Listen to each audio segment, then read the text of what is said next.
Hello students, welcome back to Inamdar Chadda Science Academy. I am Sanjay Inamdar, your physics teacher. Today we are going to solve the numericals from your textbook from the topic optics. Let's start with the first problem. I will suggest you that you should have your textbook in front of you. You are also going to read the problem along with me. Notebook pen आपल्या सोबत ठेवायचं आहे. जसे मी फळ्यावर लिहित जाईल तसं तुम्ही तुमच्या नोटबुक मध्ये सुद्धा लिहित जायचं आहे.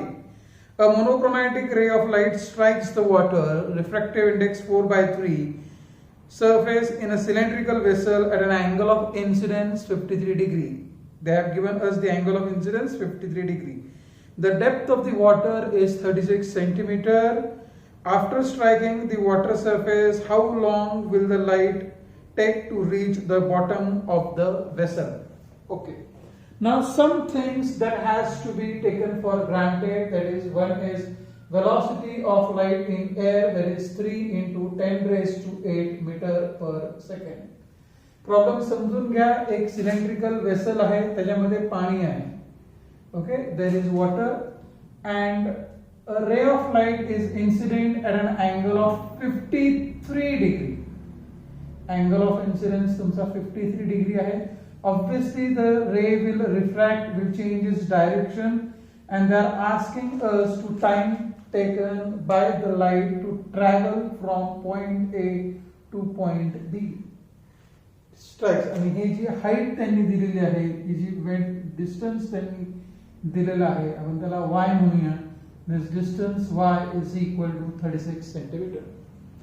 Very simple problem. They have given us the refractive index of water, obviously with respect to air, is equal to 4/3. जेव्हा ते तुम्हाला फक्त refractive index असं देतात, it means that it is the absolute value of refractive index. It is with respect to air. Refractive index of water with respect to air has been given as 4/3. Physics मध्ये problem solve करत असताना जर तुम्हाला कधी angle 53 degree 37 degree असा जर दिसला की लगेच एक स्टँडर्ड ट्रायंगल तुमच्या डोळ्यासमोर यायला पाहिजे. आपण शाळेत असताना पहिल्यांदा जेव्हा पायथागोरस थेरम शिकलो होतो तेव्हा जो ट्रायंगल आपण कन्सिडर केला होता, this was this triangle, a triangle with sides 3, 4 and 5 units. तर ह्या राईट अँगल मध्ये हा जो लहान अॅक्यूट अँगल असतो, that is approximately equal to 37 degree, and this greater acute angle is approximately equal to 53 degree. But with fair degree of accuracy तुम्ही हे angle 37 degree आणि 53 डिग्री असं ॲज्युम करू शकता. या व्हॅल्यूजचा ह्याचा आपल्याला न्यूमेरिकल सॉल्व्ह करत असताना कसा उपयोग होऊ शकतो ते आपण पाहू. आपल्याला अँगल ऑफ इन्सिडेन्स किती दिलेला आहे? 53 degree. Now this is the angle of refraction. Okay, तर मी पहिल्यांदा काम करतो की I will find out what is the velocity of light in water. माझी ही पहिली स्टेप असेल, because I want to find the time taken. What is formula for time? Distance upon speed. So first I will find what is the speed of light in water. Refractive index of water with respect to air is velocity of light in air upon velocity of light in water. He value आपल्याला दिलेली आहे त्यांनी 4/3. This is 3 into 10 raised to 8 upon CW. Therefore CW is equal to 3 3s are 9, 9 divided by 4, 2.25 into 10 raised to 8 meter per second. Okay, so this is the velocity of light in water. आता मला हे distance AB find out करायचं आहे, because the distance travelled by the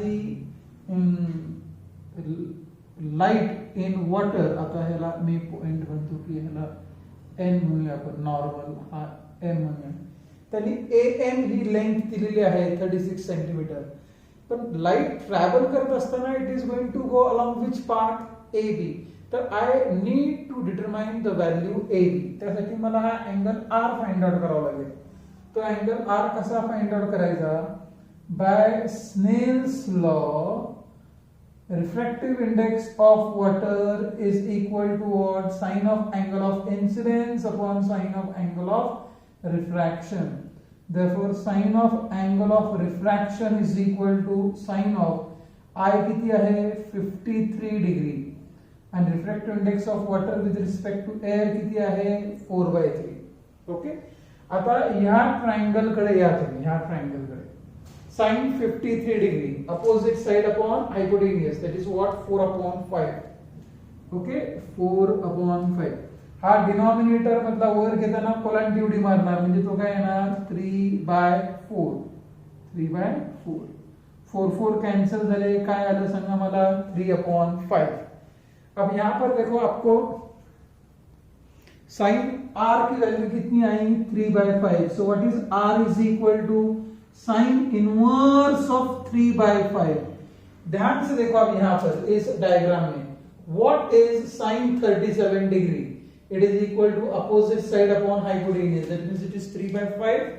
so what is sin inverse of 3/5 is equal to 37 degree. तर तुम्हाला r ची value मिळालेली आहे, angle of refraction is equal to 35 degree. Okay, चला मला AB फाइंड आउट करायचा आहे. इन ट्रायंगल, 2 मिनिट, हा जो ट्रायंगल आहे स्पेशल ट्रायंगल, हा मी थोडासा वर वेगळा ड्रॉ करतो.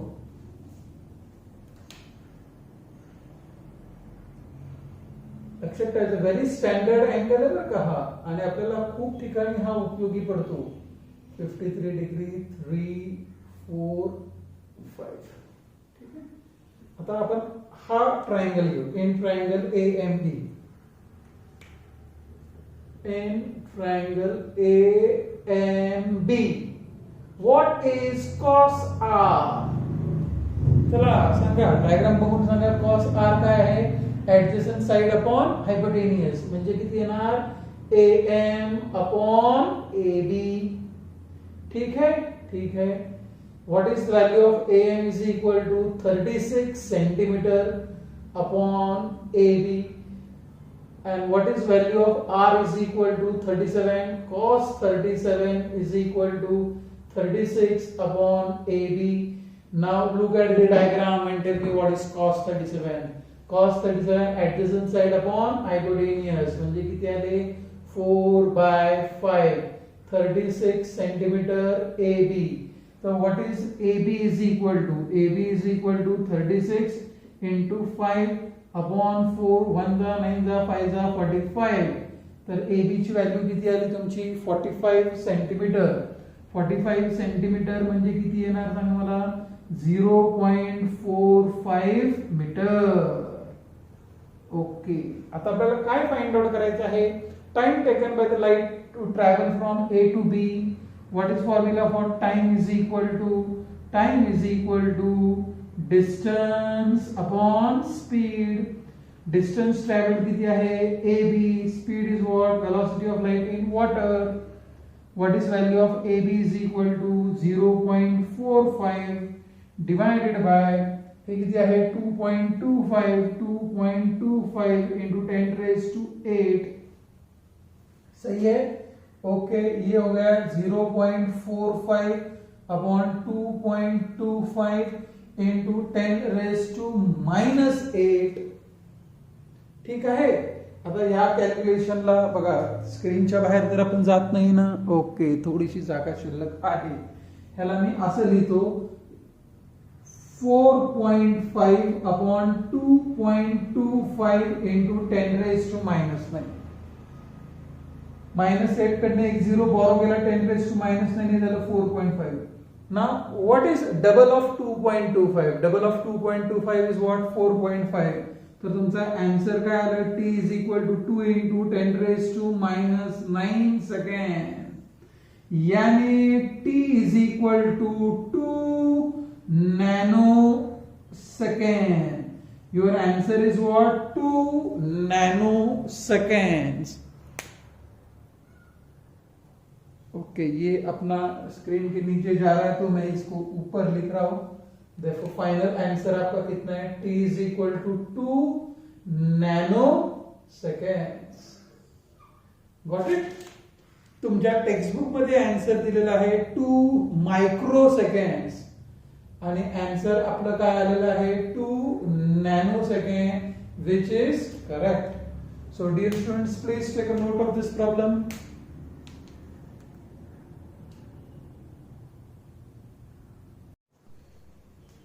So let's shift to the next problem from your textbook. Okay. काय आहे प्रॉब्लेम पाहूया आपण. First clear the board. Problem आहे calculate the number of images formed if a tiny object is kept between the two plane mirrors inclined at 35 degree, 36 degree, 40 degree and 45 degree. Okay. Before we solve this particular problem, I will first explain you the way how to calculate the number of images. Okay. Now, very important point, if two plane mirrors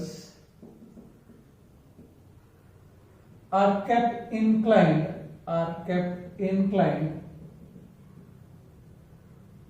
at an angle theta, then पहिली step काय असते माहितीये का? एक आहे calculate n is equal to 360 upon theta. पहिल्यांदा तुम्ही calculate काय करायचं आहे? n is equal to 360 upon theta. Number of images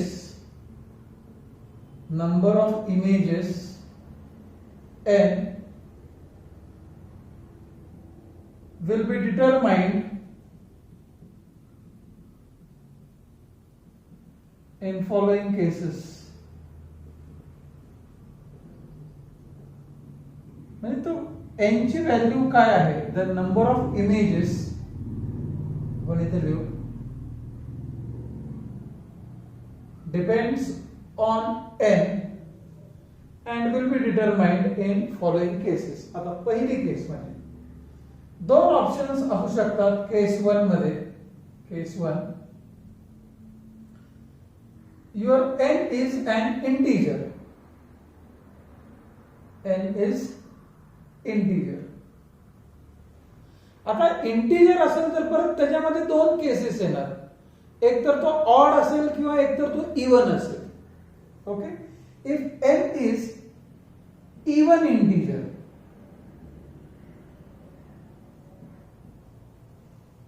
जर तुमची n ची व्हॅल्यू इवन आली म्हणजे समजा थीटा मी दिलं 90 degree, 360 upon 90 is what 4 is even number. Okay. मी तुम्हाला थीटा दिला 60 degree, 360 upon 60 is what 6, n is equal to what even number.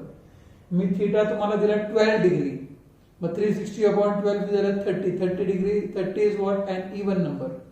म्हणजे n हा जर इवन इंटिजर असेल then number of images is directly given by n minus 1. म्हणजे even integer असेल तर केस खूप सिंपल आहे. n is equal to n minus 1. आता केस 2 बघा तुम्ही. केस 2, if n is odd integer, जर n जर हा ऑड नंबर आला म्हणजे मी जर तुम्हाला थीटा इक्वल टू 72 डिग्री दिला तर 360 अपॉन 72 किती येणार? 5 हा काय झाला तुमचा ऑड इंटिजर झाला. तर त्याच्यामध्ये n is equal to n minus 1 if an object is on angle bisector. म्हणजे ते दोन तुमचे प्लेन मिरर्स आहेत, हे दोन प्लेन मिरर्स आहेत, हे इन्क्लाइंड आहेत आणि या प्लेन मिररवर हा जर मी अँगल बायसेक्टर असा ड्रॉ केला, जर तुमचा ऑब्जेक्ट जर अँगल बायसेक्टर वर जर असेल तर n is equal to n minus 1 आणि n is equal to n if an object is off the angle bisector. म्हणजे जर तो ऑब्जेक्ट हा अँगल बायसेक्टर वर जर नसेल, समजा इथं असेल ऑब्जेक्ट, तर what is number of images is equal to n. What is n is equal to 360 upon theta. Okay. आता तिसरी केस काय आहे, case 3. If n is not an integer, if n is not an integer, म्हणजे तुम्ही n ची value calculate केली आणि ती आली 7.2 आली, काय आहे तुमचा, तर त्या केस मध्ये n इज इक्वल टू असा फ्लोर n म्हणतात त्याला, n is equal to floor n, FLOOR, त्या फंक्शनला फ्लोर फंक्शन म्हणतात. It is equal to greatest integer less than n. म्हणजे तुमचा व्हॅल्यू जर आली कॅल्क्युलेट केल्यानंतर 360 अपॉन थीटाची व्हॅल्यू आली n इज इक्वल टू 7.2, तर मग तुम्ही नंबर ऑफ इमेजेस किती घ्यायचा, 7. असा इंटीजर जो 7.2 पेक्षा काय आहे कमी, मग तो 6 पण इंटीजर आहे विच इज लेस देन 7.2, त्या इंटीजर मध्ये जो ग्रेटेस्ट असेल आणि तो 7.2 पेक्षा कमी असेल. थोडक्यात विद्यार्थ्यांना सोप्या भाषेत सांगायचं तर पॉइंट काढून टाका, जो नंबर भेटेल that is the number of images.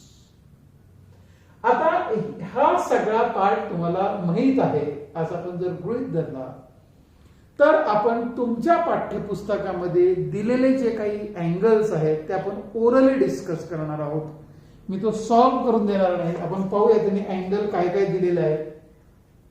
त्यांनी पहिला अँगल दिलेला आहे 35 डिग्री. ठीक आहे. आता तुम्ही माझ्या बरोबर सॉल्व्ह करायचं आहे. n is equal to 35 degree.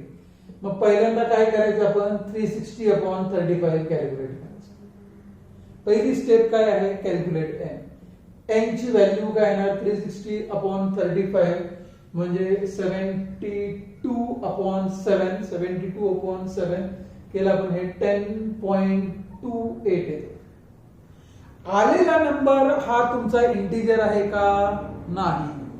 तर नंबर ऑफ इमेजेस काय असणारे आहे, ग्रेटेस्ट इंटीजर लेस देन 10.28 म्हणजे नंबर ऑफ इमेजेस किती आहेत तुमचे 10. ओके. आता त्यांनी नेक्स्ट अँगल किती दिलेला आहे, 36 degree. Okay. 36 degree. First calculate n is equal to 360, theta is equal to 35 degree, theta is equal to 36 degree. 360 upon theta म्हणजे 360 upon 36 म्हणजे n ची व्हॅल्यू आली 10. n ची व्हॅल्यू आली 10. n is even integer, so number of images is n minus 1. Therefore number of images is equal to 9. Is your answer? Very simple one. C. त्यांनी आपल्याला theta किती दिलेला आहे, आता त्या केस मध्ये थीटा दिलेला आहे त्यांनी 40 डिग्री. ओके. मग आपण काय लिहायचं सांगा मला, n ची व्हॅल्यू कॅल्क्युलेट करायची 360 upon theta that is 360 upon 40 आणि मग तुमचा आन्सर काय आला सांगा मला, 9. आता प्रॉब्लेम आहे, n is an odd integer आहे, तुमचा ऑड नंबर आलेला आहे. मग तुमचा आन्सर n-1 घ्यायचं का n घ्यायचं, तर इथं आपण पहिला पॉइंट लिहायचा n is equal to n-1 that is equal to 8 आणि ब्रॅकेट मध्ये लिहायचं if an object is on angle bisector. आणि सेकंड सिनेरियो मध्ये just let me see whether we are on the board. Yes, still some space remaining. What is n is equal to n, that is उल्टा लिहिलं रे. Capital N is equal to small n. Capital N is equal to n, that is equal to 9 if an object is of angle bisector. तुमच्या text book मध्ये answers देत असताना त्यांनी असं दिलेले बघा, 9 or 8, 9 or 8 असं का दिलेलं आहे? It is 8 if the object is on the angle bisector and n is equal to 9 if angle is off the angle bisector. आता जो लास्ट अँगल दिलेला आहे 45 डिग्री तो आपण ओरली सॉल्व करणार आहोत. Theta is equal to 45 degree, n is equal to 360 upon 45, n is equal to 8. 8 म्हणजे even number, so number of images formed is 8 minus 1, that is equal to 7. I personally think that this is very easy and you can expect the MCQ questions based on this. तुम्हाला normally हा जो part आहे ना हा तुम्हाला MCQ साठी जास्त important आहे. 1 मार्काचा प्रश्न विचारला जाऊ शकतो. Got it? Please take a note of this.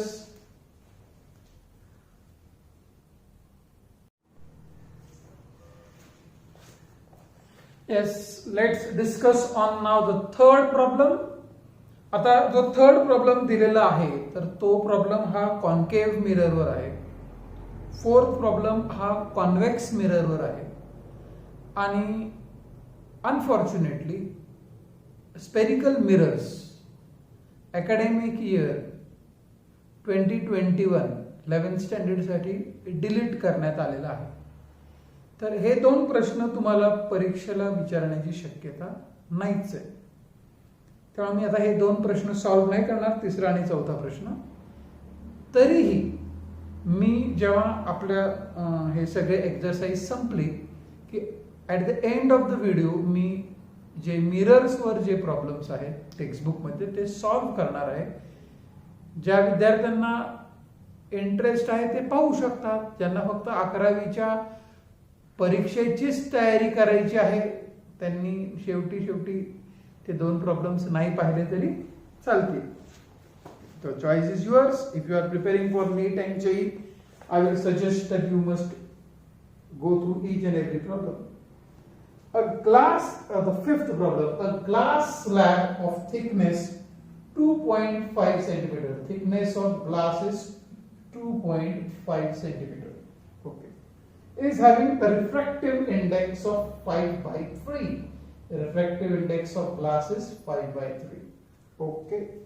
Is kept on an ink spot, a transparent beaker of very thin bottom containing water of refractive index 4/3 up to 8 centimeter is kept on a glass block. Calculate the apparent depth of the ink spot when seen from outside air. ठीक आहे. हे किती height किती दिलेली आहे वॉटरची 8 centimetre. The height of the water किती दिलेली आहे 8 सेंटीमीटर. ठीक आहे. आपण प्रॉब्लेम हा आधी त्याचा रे डायग्राम आपण डिस्कस करूया आणि मग आपण न्यूमेरिकल कसा सॉल्व्ह करायचं ते पाहू. माझ्याकडे एक ग्लास स्लॅब आहे. ग्लास स्लॅबचा थिकनेस त्यांनी किती दिलेला आहे 2.5 सेंटीमीटर. Just moment.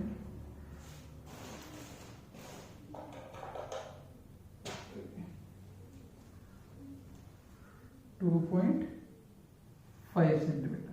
ठीक है, ये है 2.5 सेंटीमीटर का ग्लास है. इसके ऊपर 8 सेंटीमीटर तक पानी है. 2.5, 2.5, 2.5, 2.5 पर्यंत असं पाणी आहे असं आपण गृहीत धरू. ठीक आहे. यहाँ तक ऐसा पानी है आणि इथं एक इंक स्पॉट करण्यात आलेला आहे. असा एक डॉट आहे असं आपण गृहीत धरूया. तर असा एक डॉट आहे आणि आपण तो एअर मधनं पाहणार आहोत. तर तो आपल्याला किती डेप्थ मध्ये दिसेल तो आपल्याला फाइंड आउट करायचं. तर first will draw the ray diagram. The ray that goes straight will go undeviated. Okay. रे आता ही जी पहिली रे आहे अशी ज्या ऑब्जेक्टनी दिलेली, तर ही जेव्हा रे येईल ना तर it will bend away from the normal. Why? Because the light is traveling from denser medium to rarer medium. हा ग्लास आहे आणि हे वॉटर आहे. It has bend away from the normal. म्हणजे समजा आपण जर ऑब्जेक्ट जर पाण्यातनी जर पाहणार असेल ना तर आपल्याला ऑब्जेक्ट इथं दिसला असता. तर मी ह्याला ए म्हणतो आणि ह्याला बी म्हणतो. आपण जर तो पाण्यातनं पाहिला असता तर हा जो इंक स्पॉट आहे तो आपल्याला ए ला नसता दिसला, आपल्याला तो कुठे दिसला असता बी ला. ठीक आहे, ओके. आता ही जी रे आहे ना ही आता ही स्ट्रेट नाही जाणार. What will happen? It will bend away from the normal. It will bend away from the normal. So ही जी रे अशी चाललेली आहे तर तुम्हाला हा जो स्पॉट आहे बी जो एअर मधून आपण पाहणार आहोत तर ती बाहेर रिफ्रॅक्ट झालेली रे तुम्ही अशी मागे एक्सटेंड करा आणि ह्याला सी म्हणा. You will observe the ink spot at point C. जर फक्त प्रॉब्लेम ग्लास स्लॅबचा असला असता, फक्त ग्लास स्लॅबचा आणि पाण्यातनं तुम्ही ऑब्जेक्ट पाहणार आहात तर तुम्हाला बी ला दिसला असता हा इंक स्पॉट. थोडासा वर उचलला जातो है ना. आपण जेव्हा स्विमिंग टँकचा बेस पाहतो, the base of the swimming tank appears to be slightly lifted up. Why? Because of the refraction. इथं रिफ्रॅक्शन दोनदा झालेलं आहे. When the light traveled from glass to water, hence the apparent position shifted from A to B. आणि कशी find out करायची? ही बघा, ही जी रे आहे बाहेर पडलेली ती रे मागे एक्सटेंड करायची आणि ही जी रे आहे स्ट्रेट त्याला ती भेटली पाहिजे अशी, तर तिथे भेटती तशी बी ला. आता हे सेकंड रिफ्रॅक्टेड रे आहे तर अपॅरंट पोझिशन बी वरनं परत शिफ्ट झाली. कुठं झाली? सी ला. ती कशी फाइंड आउट करायची? ही रे मागाशी एक्सटेंड करा. डायग्राम पहिल्यांदा ड्रॉ करून घ्यायचं. हे असे प्रश्न एमसीक्यू साठी सुद्धा विचारले जाऊ शकतात. आता हा झाला ए बी सी आणि ह्याला मी डी म्हणतो. ठीक आहे, ओके. अब पहली ये बात करेंगे. आता हा जो पॉइंट आहे, हा जो पॉइंट ह्याला मी पी म्हणतो. म्हणजे this point separates water and glass. Okay. तर how to find? First I will find what PB. मी पीबी बघा कसं फाइंड आउट करतो. ओके. आता हा फॉर्म्युला लक्षात ठेवायचा. Refractive index of second medium with respect to first medium is equal to real depth upon what? Apparent depth.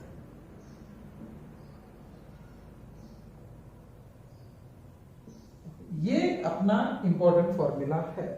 परत एकदा दाखवतो तुम्हाला मी. समजा हा एक मीडियम आहे, इथे एखादा ऑब्जेक्ट आहे, या ऑब्जेक्ट कडनं एक रे जाईल ती स्ट्रेट. ही रे अशी येईल, ही रिफ्रॅक्ट होईल. रिफ्रॅक्ट झालेली रे मागं घ्या. ही जी डेप्थ आहे, ही जी ओरिजिनल डेप्थ आहे ह्याला काय म्हणायचं? Real depth. आणि इथं आपल्याला तो ऑब्जेक्ट दिसतो, जिथं दिसतो त्याला काय म्हणायचं? अपॅरेंट. इट अपीअर्स नो, याला म्हणायचं अपॅरेंट डेप्थ. रियल डेप्थ आणि अपॅरेंट डेप्थ मध्ये फॉर्म्युला काय आहे? Real depth upon apparent depth is equal to what? Refractive index of second medium with respect to first medium. हा तुमचा सेकंड मीडियम आहे, हा तुमचा फर्स्ट मीडियम आहे. आता ही डायग्राम मी रद्द करतो. आता मला एक सांगा बाळांनो की इथं जे पहिलं रिफ्रॅक्शन होतंय ना ते ग्लास टू वॉटर होतंय ना. ग्लास मधनं रे वॉटरला चाललेली आहे. That means I need to find the refractive index of glass with respect to water. Refractive index of glass with respect to water is refractive index of glass upon refractive index of water. Refractive index of glass is 5/3. Refractive index of water is 4/3. So it is equal to 5/4. ठीक है, okay. मैं वापस यहां पर formula लिख रहा हूं. What is the refractive index of glass with respect to water is equal to. आता इथं real depth काय, रियल डेप्थ PA, आणि तुम्हाला इंक स्पॉट पहिला अपॅरेंट पोझिशन त्याची काय आहे, B, म्हणजे काय येणार PB. Okay. What is refractive index of glass with respect to water, 5/4. PA यानी thickness of glass, thickness of glass है ना, कितना दिया उन्होंने 2.5 centimetre upon PB. So what is PB is equal to 2.5 into 4 upon 5, that is equal to 2 centimetre. तर AB ची value किती आलेली आहे, 2 सेंटीमीटर. ठीक. AB नाही, PB सॉरी PB ची व्हॅल्यू किती आलेली आहे, 2 सेंटीमीटर. ठीक. Okay. Now when the ray gets refracted in air, for second refraction,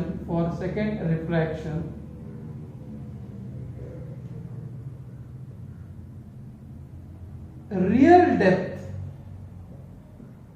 is equal to, आता ही इंक स्पॉट इथं होता तो इथं गेला, तर जेव्हा आपण एअरने पाहणार आहोत ना, म्हणजे आपण वॉटर मधनं पाहिलं असतं आपल्याला B ला दिसला असता, आता एअरने पाहणार आहोत तर तो B वरनं C ला चाललेला आहे.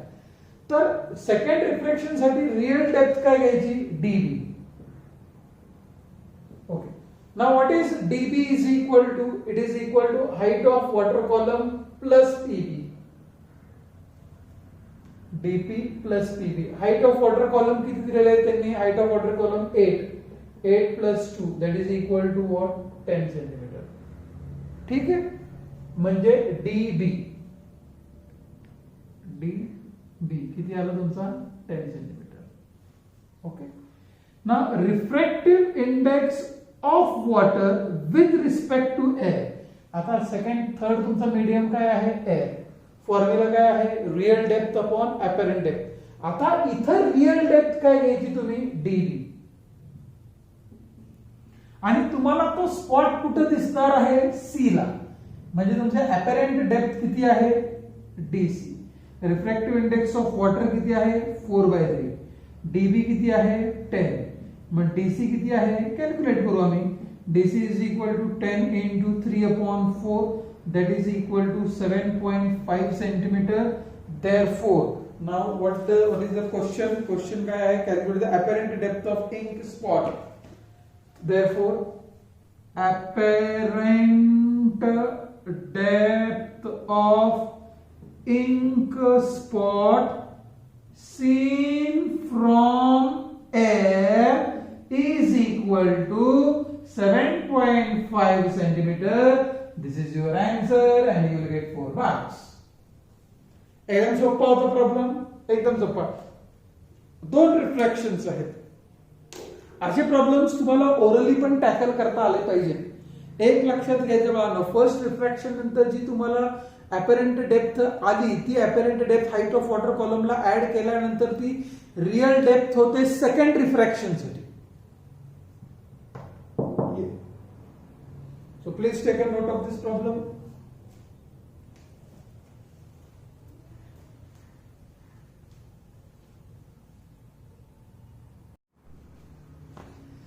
Now let's shift to the next problem, a very interesting problem.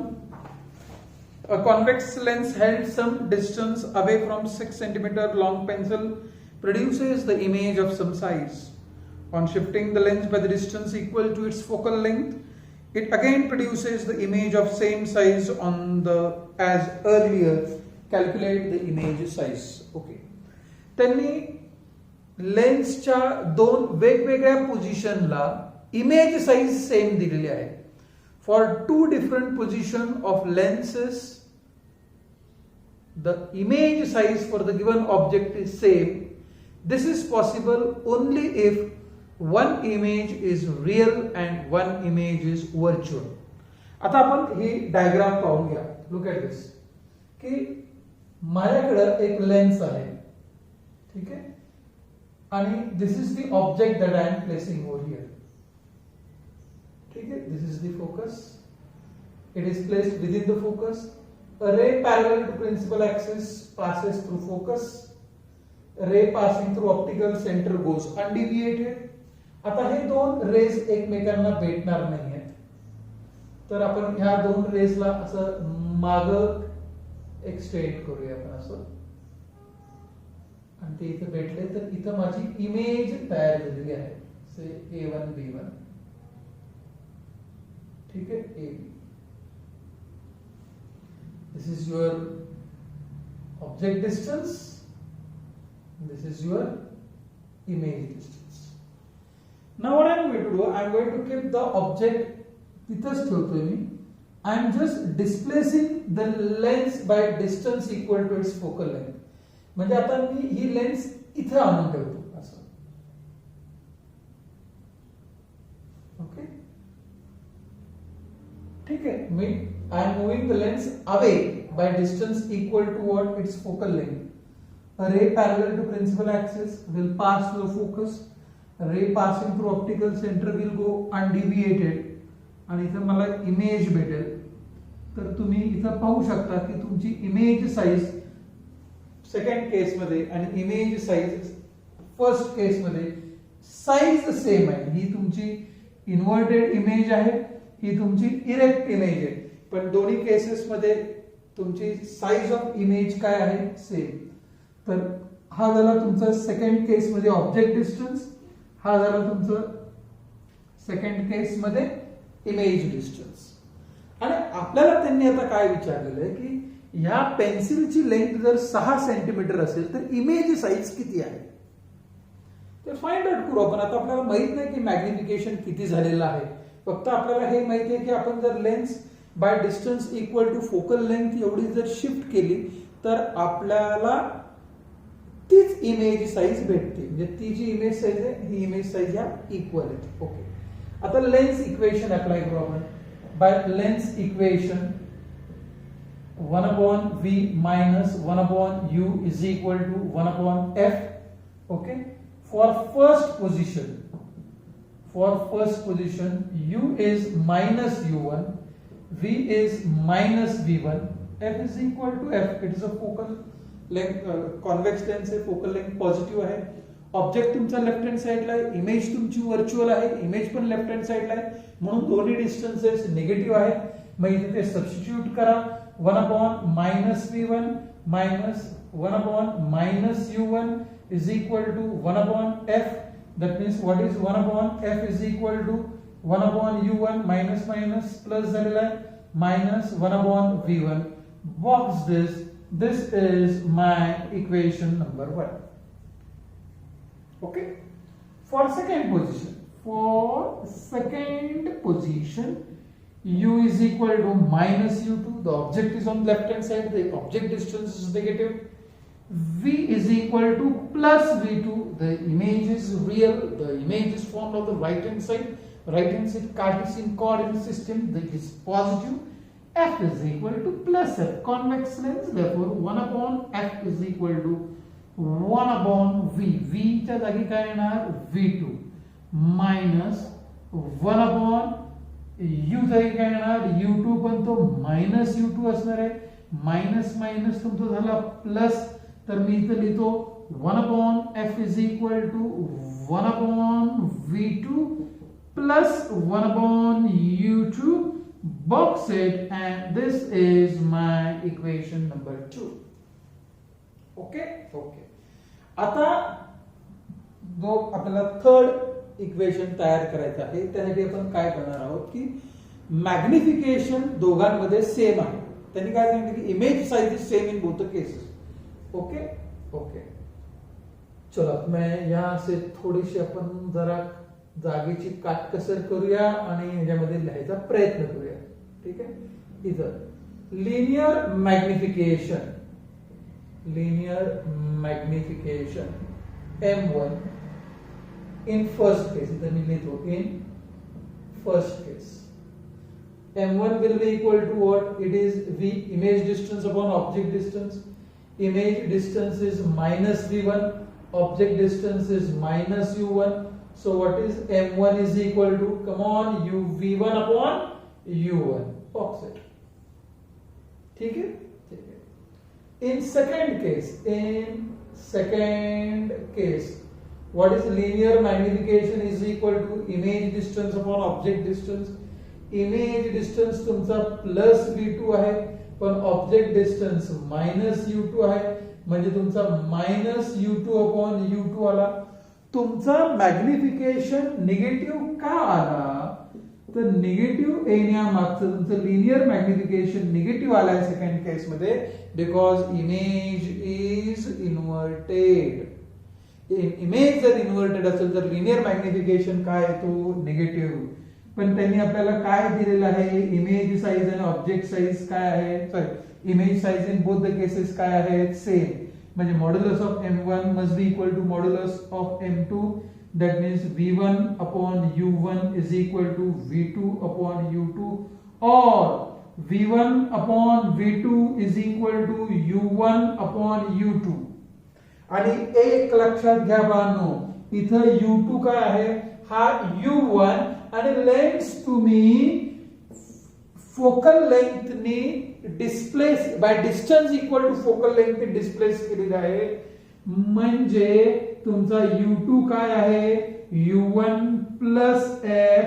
This is equation 3. Let me see whether you can see it on the screen. Okay, got it.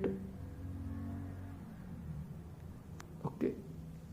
तुमचा हे आता हे इक्वेशन 1, इक्वेशन 2 आणि equation 3 चा सहारा घेऊन आपण हे मॅग्निफिकेशनची value find out करणार आहोत. मॅग्निफिकेशनची व्हॅल्यू फाइंड आउट एकदा जर आपण केली तर आपल्याला साईज ऑफ पेन्सिल माहित आहे 6 सेंटीमीटर. आपल्याला साईज ऑफ ऑब्जेक्ट आपल्याला माहित आहे, साईज ऑफ पेन्सिल माहित आहे 6 सेंटीमीटर. मग साईज ऑफ इमेज पण आपल्याला मिळेल जर आपल्याला मॅग्निफिकेशनची व्हॅल्यू फाइंड आउट करता आली तर. तर सगळ्यांनी प्लीज हे लिहून घ्या. मला जेवढे इक्वेशन्स हवे आहेत तेवढेच मी इक्वेशन्स बोर्डवर ठेवणार आहे. बाकी सगळ्या गोष्टी रब करतो. लेट फर्स्ट तुमची डायग्राम जाऊ दे. आम्हाला इक्वेशन 1 लागेल, इक्वेशन 2 लागेल, इक्वेशन 3 लागेल. हे इक्वेशन्स तेवढे बोर्डवर ठेवतो. बाकी सगळ्या गोष्टी रब करतो. आता सगळा आहे हा मॅथमॅटिकल जगल आणि तो आपल्याला नीट पाहायचा आहे. आता मी इथे लिहितो फ्रॉम 1 and 2.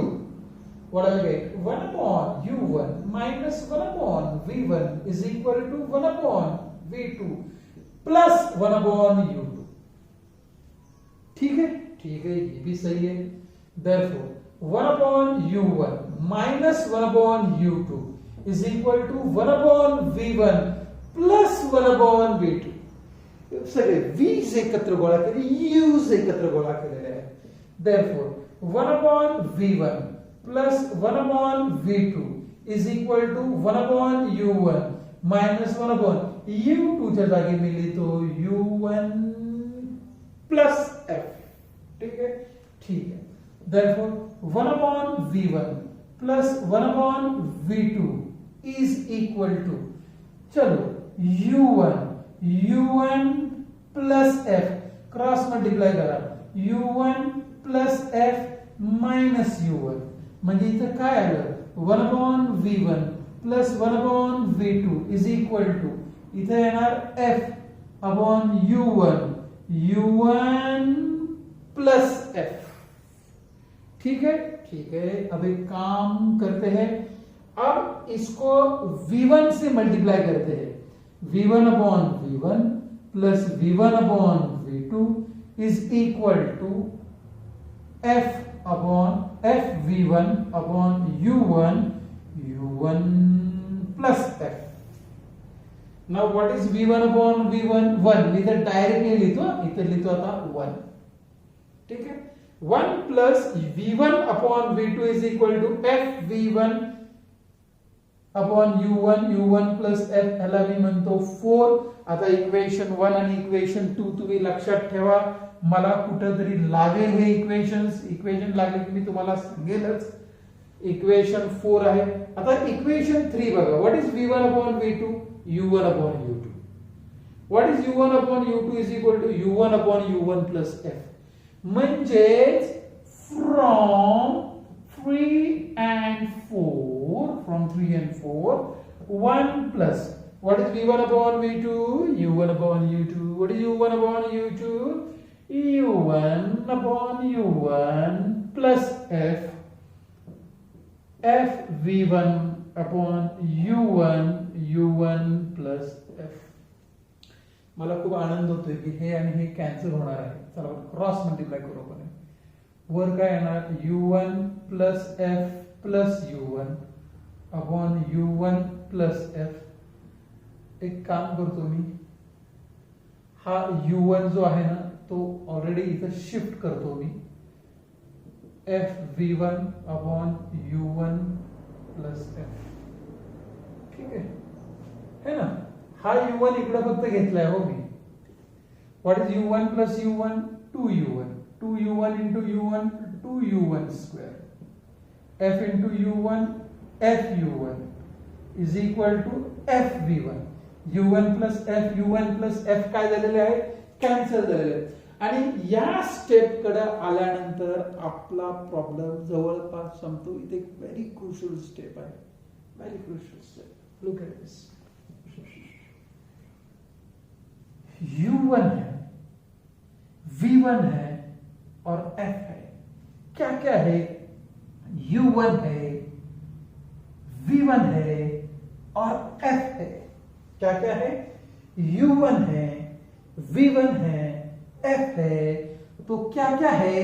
u1 है, v1 है, f है. क्या क्या है? u1 है, v1 है, f है. क्या क्या है? u1 है, v1 है, f है. u1 v1 f ने ह्या तीन टर्म्सला डिवाइड करा आणि आता तुम्हाला पाहता येईल की पटकन कसा आता आन्सर येण्याच्या उंबरठ्यावर आलेला आहे. 2u1 upon v1 f. ठीक है, plus f(u1) cancel 1 upon v1 is equal f(v) 1 upon u1. Therefore 2u1 upon v1 f is equal to 1 upon u1 minus 1 upon v1. खुशियां मनाओ, आप आंसर के बेहद नजदीक हो. इक्वेशन 1 याद करो. इक्वेशन 1 क्या था? 1 upon f is equal to 1 upon u1 minus 1 upon v1. Therefore मुझे क्या मिला? 2u1 upon v1 f is equal to 1 upon f cancel. 2u1 upon v1 is equal to 1. या v1 upon u1 is equal to 2. v1 upon u1 is equal to काय आलं सांगा मला? 2. म्हणजेच v2 upon u2 पण काय आला तुमचा? 2. म्हणजेच मॅग्निफिकेशनची व्हॅल्यू किती आली तुमची? लिनियर मॅग्निफिकेशनची value 2.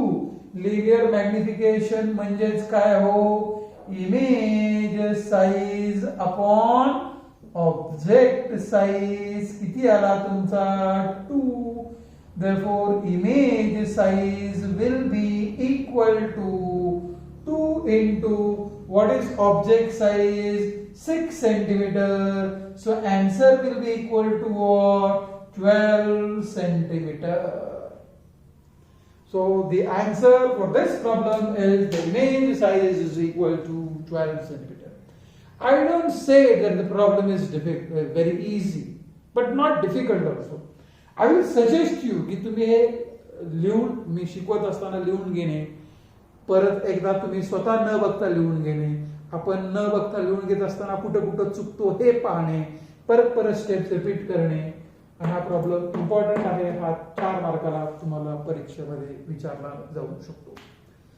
I think so this much is sufficient enough for today's lecture. We will continue with the numericals on the topic optics in our next lecture. Until then, goodbye.